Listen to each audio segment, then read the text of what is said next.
A novidade aqui na política cearense são as duas pesquisas que foram publicadas ontem. Uma do Instituto Quest e outra do Instituto Datafolha. São dois institutos respeitáveis, diferentemente dos responsáveis pelas últimas pesquisas publicadas aqui em Fortaleza sobre a sucessão municipal. Tanto que os números apresentados ontem dos dois institutos são bem próximos uns dos outros. Isso não significa dizer que eles fizeram a mesma pesquisa, com os mesmos eleitores, não. É porque os institutos são realmente respeitáveis e colhem informações que apresentam uma realidade daquele momento. Mas eu continuo dizendo que essas pesquisas de agora, mesmo desses institutos importantes, respeitáveis, elas são apenas objeto de animação do ambiente político. As verdadeiras pesquisas, aquelas que vão dar um norte realmente da eleição, que será encerrada no dia 6 de outubro ou no último domingo de outubro, havendo o segundo turno aqui em Fortaleza, em Caucaia, né? Fortaleza e Caucaia, havendo o segundo turno, a eleição só termina no último domingo de outubro. Se for no primeiro turno, termina no dia 6 de outubro, primeiro domingo de outubro. Pois bem, a partir de meados de setembro, aí você pode ficar bem atento aos números das pesquisas, porque as variações dessas pesquisas de meados de setembro até a de boca de urna vão oscilar de uma para outra, coisa muito pequena, muito pouca, tá? Muito pouca. É a oscilação que nós temos no eleitorado que ainda não tenha definido o seu voto. A pesquisa Quest, que apresenta, por exemplo, o capitão Wagner na liderança com 31%, o Zé Sarto com 22%, André Fernandes e Evandro Leitão empatados com 14%. Muito bem. O resto dos candidatos tem pontuação insignificante e, na verdade, eles não são mesmo competitivos. Nós temos apenas 4 candidatos competitivos. São esses 4 apontados aqui nos primeiros lugares, tanto na pesquisa Quest quanto na pesquisa do Datafolha. Do Datafolha, o Wagner tem 29%, o Sarto 23%. Os dois, segundo o próprio Instituto, estão tecnicamente empatados, porque a margem aí de erro é de 4%. O André Fernandes tem 16%, o Evandro Leitão tem 10%, e o Datafolha também põe aqui o Eduardo Girão com 5%. O número de entrevistados do Datafolha é relativamente muito pequeno. Ele ouviu apenas 644 eleitores. Já o Quest ouviu 900 eleitores. Está mais próximo de uma realidade. Quanto maior o número de entrevistados, menor a margem de erro da pesquisa e ela se aproxima daquela realidade do momento das entrevistas. Atualmente, dos 4 candidatos que nós chamamos competitivos, apenas 2 estão com estrutura de campanha realmente montadas. No caso, o capitão Wagner tem o seu coordenador de campanha, que é o deputado federal Danilo Forte, e o candidato José Sarto, cujo coordenador da campanha é o ex-prefeito Roberto Cláudio. Os demais candidatos ainda não têm uma estrutura de campanha fixa. Evandro Leitão ainda não tem realmente um coordenador da campanha, embora se diga que o deputado estadual, o suplente, que no exercício da Assembleia Legislativa, Guilherme Sampaio, seja o coordenador da campanha. Guilherme não tem nenhuma experiência de campanha majoritária e não pode ser um bom coordenador, porque ele não é um vereador de Fortaleza eleito com uma boa margem de votos. Ele é um vereador de Fortaleza já há algumas legislaturas, mas com uma votação mediana. Mesmo mediana, ele é vereador, sim. Eu quero dizer com isso é que ele não pode ser um bom coordenador, porque se fosse um bom coordenador, ele estaria sendo eleito vereador de Fortaleza, como vem sendo, com uma boa margem de votos. Né? E a campanha do deputado federal André Fernandes é ele sozinho.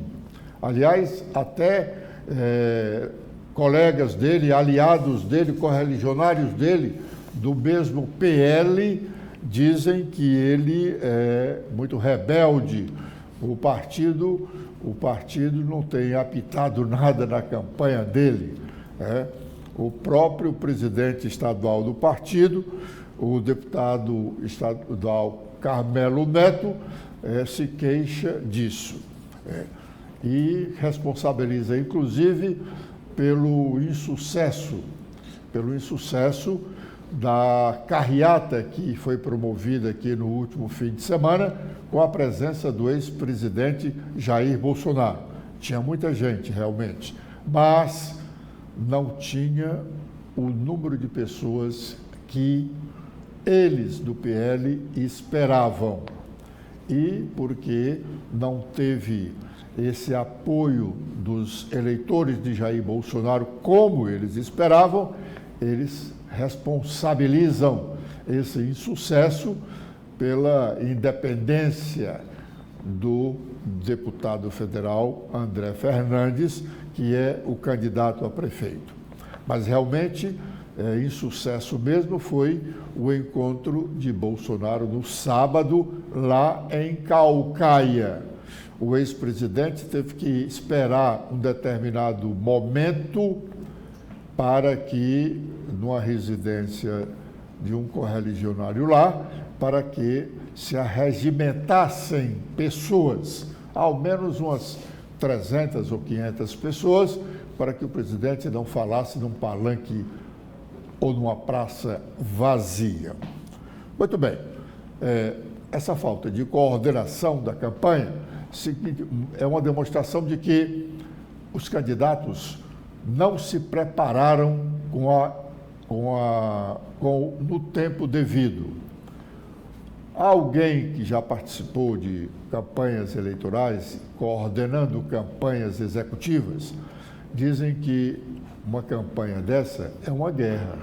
Você tem que estar preparado, devidamente preparado, com a antecedência, com boa antecedência. E tudo, tanto de estrutura financeira, material e a entourage para ir para as ruas. Isso não está acontecendo agora na maioria das candidaturas a prefeito de Fortaleza. Nós citamos aí apenas dois dos candidatos competitivos que têm realmente a sua campanha um tanto quanto organizada. A do capitão Wagner e a do José Sarto. Também tem uma campanha organizada o candidato Eduardo Girão. Ele está com a campanha realmente bem estruturada, mas não tem estrutura, material ele tem, mas ele não tem o restante de que se necessita para fazer uma boa campanha. O coordenador dele, embora não tenha experiência de coordenação política, mas é uma pessoa preparada, inteligente e pode avançar. Mas ele, Eduardo Girão, não está na relação dos candidatos competitivos.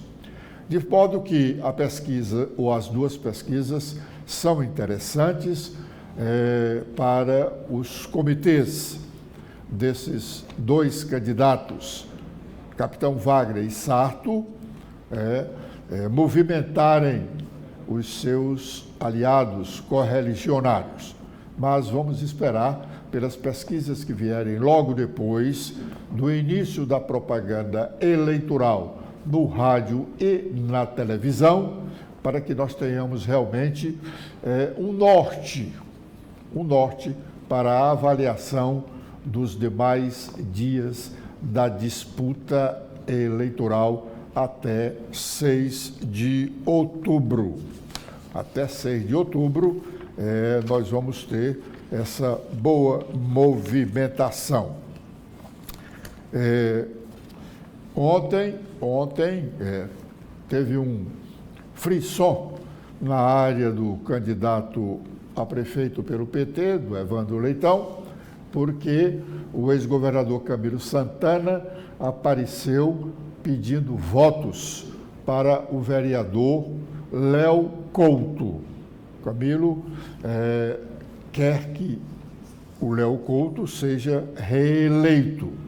E isso causou, óbvio, uma ciumada dentre os demais candidatos a vereador. Aliás, esse privilégio que tem o vereador Léo Couto do Palácio da Abolição e o apoio irrestrito do ex-governador Camilo Santana já é motivo de ciumeira há algum tempo na campanha dos candidatos à Câmara Municipal de Fortaleza,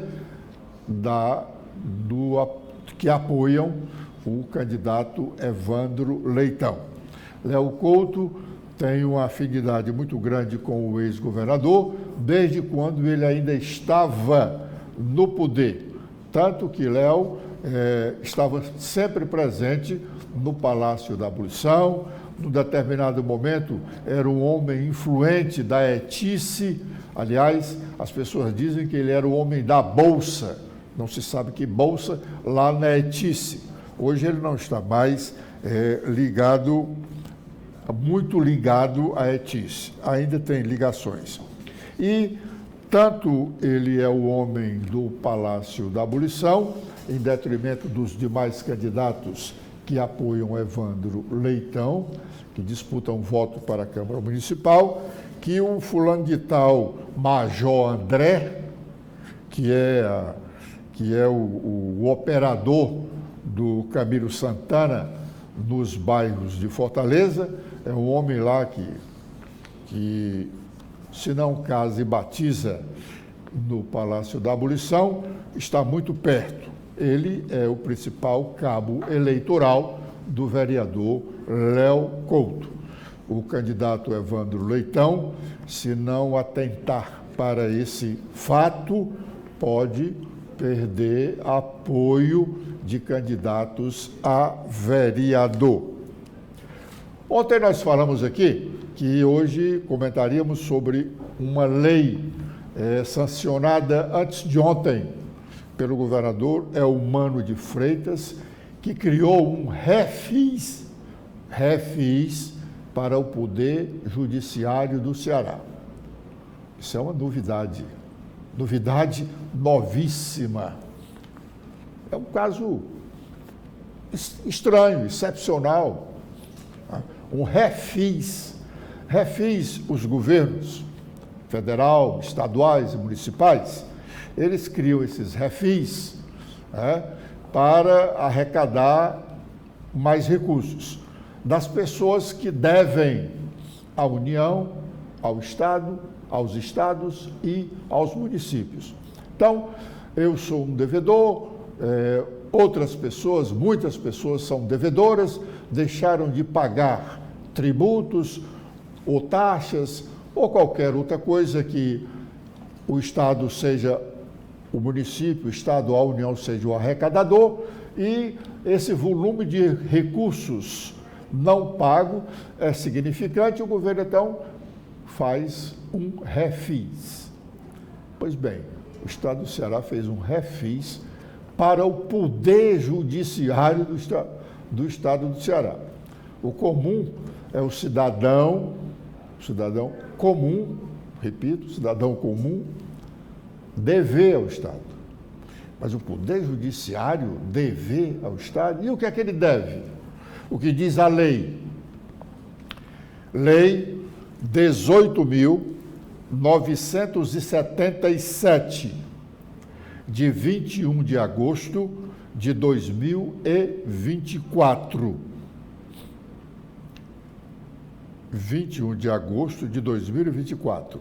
Institui o Programa de Refinanciamento de Débitos do Fundo Especial de Reaparelhamento e Modernização do Poder Judiciário do Estado do Ceará, FERMOJU, inscritos ou não em dívida ativa, refis TJCE, Tribunal de Justiça Ceará. O governador do Estado do Ceará, faço saber que a Assembleia Legislativa decretou e eu sanciono a seguinte lei. Artigo 1º. Esta lei institui o Programa de Refinanciamento de Débitos do Fundo Especial de Reaparelhamento e Modernização do Poder Judiciário do Estado do Ceará, FERMOJU, inscritos ou não em dívida ativa. Capítulo 1 das Disposições Gerais. Artigo 2º. Para os fins desta lei, são considerados débitos fiscais passíveis de inclusão no refis TJCE aqueles relativos a multa e juros de mora oriundos de créditos tributários das receitas de custas das serventias judiciais, dos cartórios. Serventias judiciais são os cartórios. 2. Taxas judiciais. 3. Preparo dos recursos. 4. Taxa de fiscalização judiciária e outras despesas processuais. 5. Alienação de materiais e equipamentos. 6. Multas contratuais aplicadas no âmbito da administração do Poder Judiciário. 7. Multas aplicadas em processos judiciais de natureza civil não destinadas às partes, que sejam revertidas para o FERMOJU, conforme preceitua o parágrafo 2º do artigo 77 e o parágrafo 8º do artigo 334 do Código de Processo Civil. E, 8º, outros débitos eventuais, inclusive os provenientes de alienação onerosa de bens patrimoniais afetos ao Poder Judiciário. E segue. O FERMOJU foi criado no Ceará para custear determinadas despesas do Poder Judiciário. O que é o que são rendas do FERMOJU? De primeiro se dizia que quando você passava, depois da criação do FERMOJU, quando você passava na porta de um cartório, você já estava pagando alguma coisa. Mas isso era gozação das pessoas, porque se passou a pagar tudo. Além de se pagar as custas do próprio cartório. Você vai ao cartório reconhecer uma firma, que é a coisa mais simples. Você vai reconhecer a firma, tem lá um funcionário do cartório, examina o documento, realmente põe lá um carimbo e um substituto lá do tabelião assina. Você reconheceu, então, a firma, seja sua, seja de terceiros, em qualquer documento. Depende, tem alguns documentos que você paga mais caro pelo reconhecimento da firma. Você paga esse trabalho do cartório, de ter o seu empregado lá à disposição, o dia todo, o carimbo e tal, revisar o documento, você paga esse serviço. Além desse serviço, você paga um percentualzinho que é para o Tribunal de Justiça. Aí é o dinheiro do Fermoju. Aí ele, para comprovar que você pagou esse dinheiro para o Fermoju, ele põe um selozinho. Tem vários selos. Tem selos para o reconhecimento de firma, para a procuração. Você vai lá no cartório passar uma procuração para uma pessoa qualquer, fazer um negócio em seu nome, você paga lá o Fermoju. Você vai passar uma escritura de compra e venda, você comprou um imóvel, foi lá passar a escritura, tem lá a cota do Fermoju e varia de acordo com o preço lá do imóvel. Você vai registrar aquela escritura, porque para você completar a compra do imóvel, para ele ser realmente seu, você tem que passar a escritura e tem que registrar a escritura. São duas despesas. A despesa da escritura é uma. Vai lá, o tabelião pega os documentos que você levou lá, os impostos que você já pagou e tal, a indicação de quem vendeu e tal, quem está comprando, faz a escritura, assim, descreve o imóvel, você paga a escritura. Mas você tem que registrar essa escritura. É mais algum dinheiro. E mais também dinheiro para o Fermoju. Então, tudo que você fizer no cartório, você paga uma continha, uma pontinha para o Fermoju. E esse dinheiro que entra no tribunal, ele tem que pagar o imposto sobre a renda que ele está tendo. E também pagar o imposto sobre a renda da aplicação desse dinheiro, que fica lá guardada no banco. Nem todo é utilizado imediatamente após o seu recebimento. Então, o Poder Judiciário não estava pagando o que deveria pagar. E agora está sendo feito uma negociação. O governo fez, então, esse refis. Isso deve ser o primeiro na história.